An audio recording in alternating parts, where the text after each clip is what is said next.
अस्सलाम वालेकुम स्टूडेंट्स, कैसे हैं आप लोग। आई am Saeeda Kamna Nadeem, I am your biology teacher for class 9th। Today we are going to study the importance of biodiversity. Students, पिछले लेक्चर में हम लोगों ने इंट्रोडक्शन लिया था चैप्टर नंबर 3 का, यानी बायोडाइवर्सिटी का इंट्रोडक्शन हमने पढ़ा था। हमने ये देखा था कि बायोडाइवर्सिटी दो वर्ड से मिलकर बनी है, यानी बायोस और डाइवर्सिटी। बायोस का मतलब तो आप लोगों ने पहले चैप्टर में भी पढ़ा था। तो बायोस का क्या मतलब होता है? बायोस का मतलब होता है लाइफ। और डाइवर्सिटी का मतलब क्या है? डाइवर्सिटी का मतलब है variety with in species and among species. अगर मैं ये पूछूं कि डाइवर्सिटी क्या होती है, तो वो भी आप लोगों को पता है। तो डाइवर्सिटी क्या है? Diversity means variety with in species and among species, यानी एक ही स्पीशीज में कितनी वैरायटी प्रेजेंट है या फिर डिफरेंट स्पीशीज में कितनी वैरायटी प्रेजेंट है, तो उसे हम कहते हैं डाइवर्सिटी। अगर मैं बायोडाइवर्सिटी की बात करूँ कि बायोडाइवर्सिटी हमने कैसे डिफाइन की थी, तो biodiversity is the measure of variety of species found in different ecosystems, यानी डिफरेंट इकोसिस्टम्स में कितनी वैरायटी ऑफ ऑर्गेनिजम्स या कितने variety of species of organisms पाए जाती हैं, तो उसको हम कहते हैं बायोडाइवर्सिटी। अगर हम ये कहें कि जितनी वैरायटी ऑफ ऑर्गेनिजम्स अर्थ पे प्रेजेंट होगी, उतना ही हम सब ऑर्गेनिजम्स को फ़ायदा है। वो कैसे? कि अगर मैं सिर्फ ह्यूमन बींग्स की ही बात करूं, तो ह्यूमन बींग्स की फूड सप्लाई डिपेंड करती है वैरायटी ऑफ ऑर्गेनिजम्स पे। हम देखते हैं कि बहुत सारे वैरायटी ऑफ प्लांट्स और वैरायटी ऑफ एनिमल्स प्रेजेंट हैं जो कि हम एज फूड लेते हैं। तो टेक्नोलॉजी के बढ़ने के साथ साथ ह्यूमन बींग्स की इंफॉर्मेशन में भी इजाफा होता गया और हमें पता चला कि बहुत सारे एनिमल्स और बहुत सारे प्लांट्स ऐसे हैं जो कि हमें बहुत सारे फ़ायदे दे सकते हैं। इसका मतलब ये हुआ कि वैरायटी ऑफ ऑर्गेनिजम्स का होना किसी भी इकोसिस्टम में कितना ज़रूरी होता है। जितने वैरायटी ऑफ प्लांट्स होंगे उनको हम उतना ही यूटिलाइज कर सकते हैं डिफरेंट प्रोडक्ट्स बनाने के लिए या अपने खाने के तौर पे।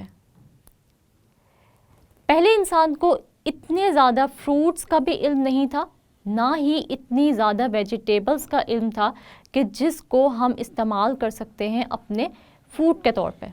और इसके अलावा हम इस बायोडाइवर्सिटी से किस कदर फ़ायदा उठा सकते हैं।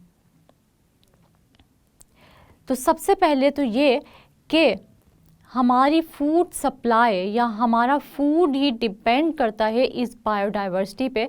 तो इसका मतलब ये हुआ कि हमारे लिए बायोडाइवर्सिटी किस कदर इम्पॉर्टेंट है। इसके साथ साथ बहुत सारे ऐसे प्लांट्स और बहुत सारे ऐसे एनिमल्स हैं जो कि मेडिसिनल पर्पसेस के लिए भी इस्तेमाल होते हैं और उनसे हम हासिल करते हैं बहुत सारी मेडिसिन्स।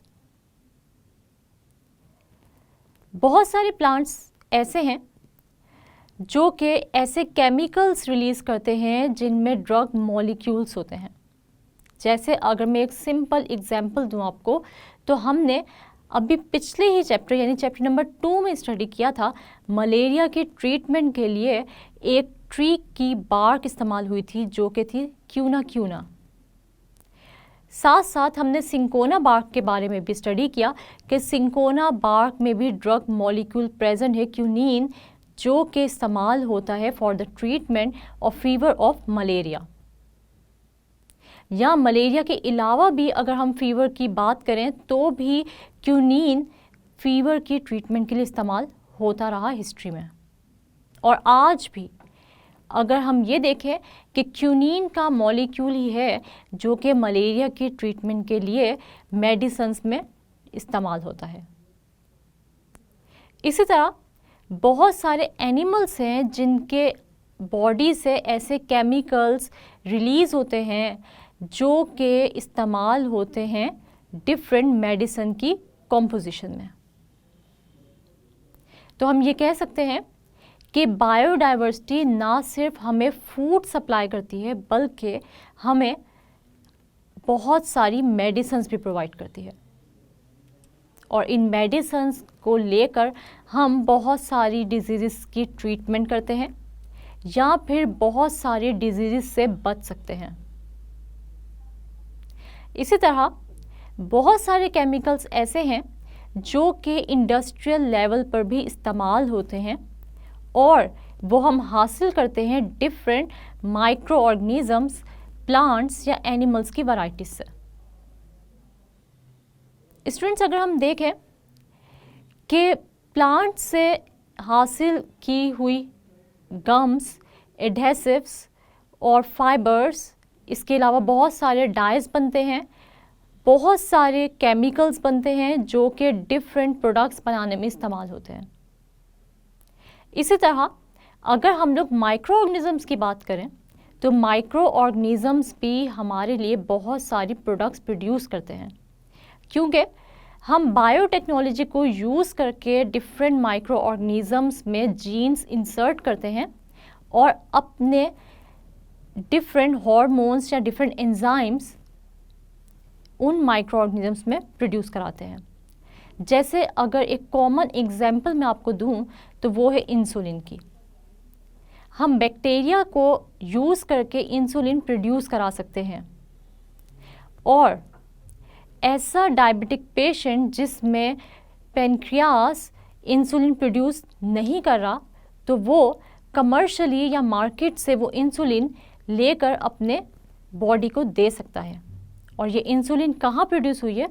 ये प्रोड्यूस हुई है बैक्टीरिया में, क्योंकि हमने इंसुलिन जीन लिया और उसको इंसर्ट किया बैक्टीरिया की बॉडी में, और फिर वो जीन मल्टीप्लाई हुआ with the multiplication of bacteria, और फिर इंसुलिन भी साथ साथ प्रोड्यूस हुई और हमने उस इंसुलिन को रिफाइन करके मार्केट में भेजा, और फिर वो इंसुलिन यूज़ करते हैं डायबिटिक पेशेंट्स ताकि उनका ग्लूकोज अंडर कंट्रोल रहे। तो इसका मतलब ये हुआ कि बायोडाइवर्सिटी यानी वैरायटी ऑफ ऑर्गेनिजम्स कितना ज़रूरी है। जितने वैरायटी ऑफ ऑर्गेनिजम्स होंगे वो ना सिर्फ ह्यूमन बीइंग्स को फ़ायदा देंगे बल्कि वो एक दूसरे के लिए भी बहुत ज़्यादा इम्पॉर्टेंट होंगे, क्योंकि हम सब की लाइफ, चाहे हम ह्यूमन बीइंग्स की, चाहे प्लांट्स की या एनिमल्स की हो या फिर माइक्रो ऑर्गेनिजम्स की हो, हम सब की लाइफ एक दूसरे से इंटरलिंक्ड है। तो जितने वैरायटी ऑफ ऑर्गेनिजम्स होंगे उतना ही हम सबको फ़ायदा है। अगर कोई भी एक स्पीशीज़ एक इकोसिस्टम से ख़त्म हो जाती है तो उस स्पीशीज़ का इफ़ेक्ट दूसरी स्पीशीज़ की पॉपुलेशन पे ज़रूर होगा, क्योंकि हम इकोसिस्टम में फूड चेन्स या फूड वेब्स की फॉर्म में रहते हैं। यानी एक ऑर्गेनिज़म दूसरे ऑर्गेनिज़म का फूड है, और अगर एक कोई भी स्पेसिफिक ऑर्गेनिज़म की पॉपुलेशन ख़त्म होती है, इसका मतलब ये हुआ कि अगर नंबर 1 पॉपुलेशन जो ऑर्गेनिज़म की है वो ख़त्म होती है और नंबर 2 नंबर 1 को एज अ फूड इस्तेमाल कर रही थी, तो फिर नंबर 2 पॉपुलेशन भी इस नंबर 1 पॉपुलेशन की कमी से इफ़ेक्ट होगी। तो स्टूडेंट्स, हम ये कह सकते हैं कि अर्थ में मौजूद जितने भी इकोसिस्टम्स हैं उनको यही बायोडाइवर्सिटी है, यानी यही वैरायटी ऑफ ऑर्गेनिजम्स हैं जो कि मेंटेन कर रही है। अगर किसी भी एक ऑर्गेनिज़म की पॉपुलेशन कम या ज़्यादा हो जाती है तो इसका मतलब ये हुआ कि ऑटोमेटिकली दूसरी पॉपुलेशंस भी जो ऑर्गेनिजम्स की होंगी वो भी इफ़ेक्ट होंगी। इसलिए कोई भी ऑर्गेनिज़म दूसरे ऑर्गेनिज़म पे डिपेंड करता है, और ये सब के सब स्पीशीज़ ऑफ ऑर्गेनिजम्स या वैरायटी ऑफ ऑर्गेनिजम्स एक दूसरे के साथ इंटरलिंक्ड है। अगर हम प्लांट्स की बात करें तो हम जितने प्लांट्स की वैरायटी को इंक्रीज़ करते जाएंगे उतना ही हमारे एनवायरनमेंट और हमारे इकोसिस्टम को फ़ायदा होगा। एक तो ये फ़ायदा होगा कि हम उन प्लांट्स को एज फूड एनिमल्स और ह्यूमन बींग्स इस्तेमाल कर सकते हैं, और दूसरा फ़ायदा ये होगा तो ये प्लांट्स हवा में मौजूद कार्बन डाइऑक्साइड को एब्जॉर्ब करेंगे और डिफरेंट पोल्यूटेंट्स या केमिकल्स को भी एब्जॉर्ब करेंगे और हवा से या हमारी एनवायरनमेंट से पोल्यूशन को कम कर देंगे। इसी तरह हम ये भी देखते हैं कि डिफरेंट टाइप्स ऑफ ऑर्गेनिजम्स, चाहे वो प्लांट्स हो, चाहे वो माइक्रो ऑर्गेनिजम्स हो, चाहे वो ह्यूमन बींग्स हो या एनिमल्स हो, वो कहीं ना कहीं फर्टिलिटी ऑफ सॉइल को अफेक्ट कर रहे हैं। कहीं पर हम फर्टिलिटी ऑफ सॉइल को इन्हांस करते हैं और कहीं पर हमारी ही एक्टिविटीज़ फर्टिलिटी ऑफ सॉइल को डिक्रीज़ करती हैं। जैसा कि अगर हम सॉइल में प्लास्टिक के फॉर्म में वेस्ट मटेरियल ऐड करेंगे तो आहिस्ता आहिस्ता सॉइल की फर्टिलिटी कम होती जाएगी। लेकिन अगर हम ऑर्गेनिक वेस्ट को सॉइल में ऐड करेंगे तो माइक्रो ऑर्गेनिजम्स उस ऑर्गेनिक वेस्ट को डिकम्पोज करेगा और वो ऑर्गेनिक वेस्ट कॉम्प्लेक्स मॉलिक्यूल्स से सिंपल मॉलिक्यूल्स में कन्वर्ट हो जाएगा। उस ऑर्गेनिक वेस्ट में मौजूद कॉम्प्लेक्स मॉलिक्यूल्स जैसे प्रोटीन्स, कार्बोहाइड्रेट्स और लिपिड्स अपने अपने यूनिट्स में टूट जाएंगे और ये न्यूट्रिएंट्स मिलेंगे सॉइल को और सॉइल की फर्टिलिटी हो जाएगी इंक्रीज, जिसकी वजह से प्लांट्स की ग्रोथ भी इन्हांस होगी।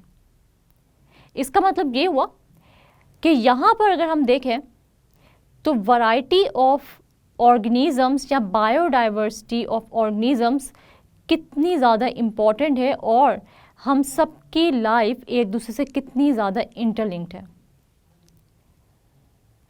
कि हमने ऑर्गेनिक वेस्ट किसी भी जगह मिट्टी में फेंका और माइक्रो ऑर्गेनिज्म ने उसकी डिकम्पोजिशन की और उस डिकम्पोजिशन का जो अल्टीमेट फ़ायदा है वो प्लांट्स को हुआ।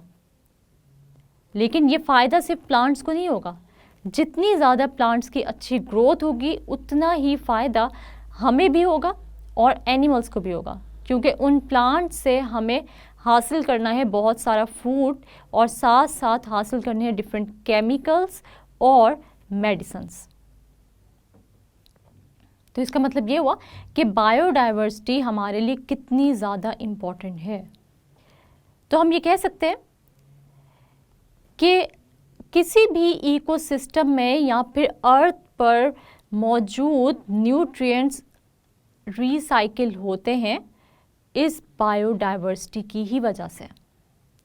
यानी एक न्यूट्रिएंट एक फॉर्म से दूसरी फॉर्म में कन्वर्ट होता है और अल्टीमेटली वापस उसी सिंपल फॉर्म में आ जाता है।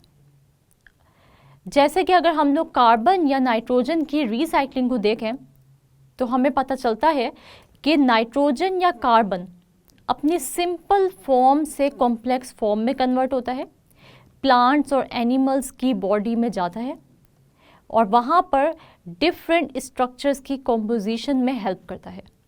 लेकिन जब यही प्लांट्स या एनिमल्स की डेथ हो जाती है तो फिर इन एनिमल्स और प्लांट्स की डिकम्पोजिशन होती है माइक्रो ऑर्गेनिजम्स की हेल्प से और यही नाइट्रोजन या कार्बन जो कि अब कॉम्प्लेक्स स्ट्रक्चर्स के फॉर्म में प्रेजेंट है कन्वर्ट हो जाते हैं सिंपल फॉर्म में और वापस आ जाते हैं अर्थ के पास यानी सॉइल में और दोबारा से ये साइकिल स्टार्ट हो जाती है। यानी यही कार्बन और नाइट्रोजन प्लांट्स लेते हैं और प्लांट से ह्यूमन बींग्स और एनिमल्स और फिर एनिमल्स और ह्यूमन या प्लांट्स की डेथ के बाद यही कार्बन और नाइट्रोजन अपनी कॉम्प्लेक्स फॉर्म से सिंपल फॉर्म में अर्थ पर या सॉइल में वापस आ जाते हैं। तो इस तरह हम ये कहते हैं कि बायोडाइवर्सिटी या वैरायटी ऑफ ऑर्गेनिजम्स कितने ज़्यादा इम्पॉर्टेंट है, क्योंकि अगर किसी भी ऑर्गेनिज्म की पॉपुलेशन दरमियान से ख़त्म हो जाती है तो फिर और ऑर्गेनिजम्स की पॉपुलेशन भी अफेक्ट होगी। इसके अलावा अगर हम एक और फ़ायदे देखें बायोडाइवर्सिटी का तो वो ये है कि जितनी ज़्यादा वैरायटी ऑफ एनिमल्स और प्लांट्स होंगे हमारी अर्थ भी उतनी ज़्यादा खूबसूरत नज़र आएगी। जैसे अगर हम लोग देखें कि हम दुनिया क्यों घूमना चाहते हैं, क्योंकि हम देखना चाहते हैं कि इस दुनिया में या फिर वर्ल्ड में कितने वैरायटी ऑफ एनिमल्स और प्लांट्स हैं जो हमारी अर्थ को खूबसूरत बना रहे हैं। डेजर्ट में चले जाएं तो वहाँ पर आपको खूबसूरती कम नज़र आएगी, क्योंकि वहाँ पर वैरायटी ऑफ एनिमल्स और प्लांट्स आपको कम नज़र आएंगे। लेकिन यही कोई भी ऐसा इलाका जहाँ पर आपको ग्रीनरी ज़्यादा नज़र आएगी, वहाँ पर आपको बहुत सारे वैरायटी ऑफ एनिमल्स और बहुत सारे डिफरेंट टाइप्स ऑफ प्लांट्स भी नज़र आएंगे। और उस वैरायटी ऑफ प्लांट्स और एनिमल्स को देखकर आपका दिल मज़ीद खुश होगा और मज़ीद आपका दिल चाहेगा कि आप पूरी दुनिया की सैर करें, कि यहाँ पर अगर इतनी खूबसूरती यानी पाकिस्तान में इतनी खूबसूरती मौजूद है तो दुनिया में तो बहुत ज़्यादा खूबसूरती या बहुत ज़्यादा वैरायटी ऑफ एनिमल्स और प्लांट्स पाए जाते हैं। इसके अलावा हम देखते हैं कि जितनी वैरायटी ऑफ एनिमल्स और प्लांट्स मौजूद होंगे, टूरिज़म में भी उतना ज़्यादा इजाफा होगा और इकोनॉमी को भी उतना ही ज़्यादा फ़ायदा होगा। जी स्टूडेंट्स, तो अब हम देख लेते हैं अपना क्विज़। आज हमने जो टॉपिक पढ़ा वो था इम्पोर्टेंस ऑफ बायोडाइवर्सिटी। इसमें स्टूडेंट्स हम ये देखते हैं कि इम्पोर्टेंस ऑफ बायोडाइवर्सिटी से शॉर्ट क्वेश्चंस आपसे बहुत ही कम पूछे जाते हैं। ये टॉपिक आपका लॉन्ग वाइज बहुत इम्पॉर्टेंट है और ज़्यादातर हमने देखा है कि जितने भी एग्ज़ाम्स हुए हैं, जो बोर्ड एग्ज़ाम्स होते हैं, उनमें importance of biodiversity as long question जो है वो रिपीट हुआ है। तो आपसे ये पूछा जा सकता है explain importance of biodiversity in detail. तो आपने इसके अंदर करना क्या है कि आपने इम्पोर्टेंस ऑफ बायोडाइवर्सिटी में जो है वो पॉइंट्स बनाने हैं और पॉइंट्स की फॉर्म में ही जो है वो इम्पोर्टेंस ऑफ बायोडाइवर्सिटी को एक्सप्लेन करना है। जैसे हमने ये पढ़ा कि बायोडाइवर्सिटी जो है वो हमें फूड प्रोवाइड करता है, इसके अलावा बहुत सारी ड्रग्स है यानी मेडिसिन्स है जो हम बायोडाइवर्सिटी यानी डिफरेंट जो प्लांट्स होते हैं, डिफरेंट टाइप्स के जो एनिमल्स होते हैं उनसे ऑब्टेन कर सकते हैं। इसके अलावा हम ये देखते हैं कि बहुत सारा जो इंडस्ट्रियल मटेरियल है वो भी हम इन एनिमल्स या प्लांट से हासिल कर सकते हैं। इसके अलावा स्टूडेंट्स हमने ये भी देखा कि बायोडाइवर्सिटी क्यों इम्पॉर्टेंट होती है। बायोडाइवर्सिटी इम्पॉर्टेंट इसलिए भी होती है कि किसी भी इकोसिस्टम को अगर हमने स्टेबल रखना है या उसको मेंटेन करना है तो वहाँ पर बायोडाइवर्सिटी का होना ज़रूरी है। और अगर किसी भी इकोसिस्टम में एक पॉपुलेशन, किसी भी ऑर्गेनिज्म की एक पॉपुलेशन जो है वो इंक्रीज़ हो जाती है बहुत ज़्यादा, तो ऑटोमेटिकली उस इकोसिस्टम में मौजूद बाकी जो ऑर्गेनिजम्स की स्पीशीज़ हैं या जो बाकी ऑर्गेनिजम्स वहाँ पे प्रेजेंट हैं उनके लिए वो पॉपुलेशन जो बढ़ रही है तेज़ी से वो ख़तरनाक साबित होगी। इसलिए हम ये देखते हैं कि बायोडाइवर्सिटी जो है ये बहुत ही मेन रोल प्ले करती है किसी भी इकोसिस्टम को मेंटेन करने में। इसके अलावा हम ये देखते हैं कि कार्बन साइकिल हो, नाइट्रोजन साइकिल हो, वाटर साइकिल हो या ओवरऑल जैसे बायोकेमिकल साइकिल्स होती हैं, ये सब भी बायोडाइवर्सिटी ही रेगुलेट करती है किसी भी इकोसिस्टम में। इसके अलावा स्टूडेंट्स हमने ये भी पढ़ा कि कहीं की भी जो सॉइल होती है वो फर्टाइल ही तब रहती है जब वहाँ पर जो है वो बहुत सारे एनिमल्स और वैरायटी ऑफ प्लांट्स मौजूद हो। अगर वहाँ पर कोई भी वैरायटी ऑफ एनिमल्स या प्लांट्स मौजूद नहीं होंगे तो आहिस्ता आहिस्ता हम ये देखेंगे कि वहाँ पर न्यूट्रिएंट्स जो है वो रिसाइकिल भी नहीं होंगे, और जब न्यूट्रिएंट्स रिसाइकिल नहीं होंगे तो आहिस्ता आहिस्ता सॉइल में मौजूद जो न्यूट्रिएंट्स है वो ख़त्म होते जाएंगे और अल्टीमेटली वहाँ की जो सॉइल होगी वो इनफर्टाइल हो जाएगी, जिसकी वजह से हम ये कह सकते हैं कि जो सॉइल है वो बंजर हो गई है और वहाँ पर हम मज़ीद जो है वो प्लांट्स को ग्रो नहीं करा सकेंगे। तो आपने जो है वो इम्पॉर्टेंस ऑफ बायोडाइवर्सिटी अगर आपको लॉन्ग में आते हैं तो आपने जो है वो क्या करना है कि मेन हेडिंग जो है वो इम्पॉर्टेंस ऑफ बायोडाइवर्सिटी की बनाकर फिर आपने एरोस लगाने हैं या फिर आप जो है वो नंबरिंग कर देंगे और इस क्वेश्चन को पॉइंट्स की फॉर्म में जो है वो अटेम्प्ट करेंगे। इस तरह आपका जो क्वेश्चन है वो बहुत ही प्रेजेंटेबल लगेगा। स्टूडेंट्स, आज हम लोग ने पढ़ी इम्पॉर्टेंस ऑफ बायोडाइवर्सिटी कि बायोडाइवर्सिटी हमारे लिए किस तरह इम्पॉर्टेंट है। बायोडाइवर्सिटी हमारे लिए इसलिए इम्पॉर्टेंट है कि बहुत सारी वैरायटी ऑफ एनिमल्स और प्लांट्स हम एज अ फूड यूज़ करते हैं। इसके अलावा बायोडाइवर्सिटी हमारे इकोसिस्टम को मेंटेन भी करती है। हमने ये भी पढ़ा कि बायोडाइवर्सिटी यानी वैरायटी ऑफ एनिमल्स और प्लांट्स या माइक्रो ऑर्गेनिजम्स अगर ना हो तो हमारे न्यूट्रिएंट्स इकोसिस्टम में या एनवायरनमेंट में रिसाइकिल नहीं हो सकते। इसी तरह बहुत सारी ऐसी मेडिसिन्स हैं जो हम प्लांट्स या फिर एनिमल्स या माइक्रो ऑर्गेनिज्म से हासिल करते हैं, और बहुत सारे केमिकल्स भी हैं जो हम हासिल करते हैं इन ऑर्गेनिज्म से। उम्मीद है आज के लेक्चर की आप लोग को अच्छे समझ आ गई होगी। अगले लेक्चर तक के लिए अपना बहुत सारा ख्याल रखिएगा और मुझे दुआओं में याद रखिएगा। तब तक के लिए अल्लाह हाफ़िज़।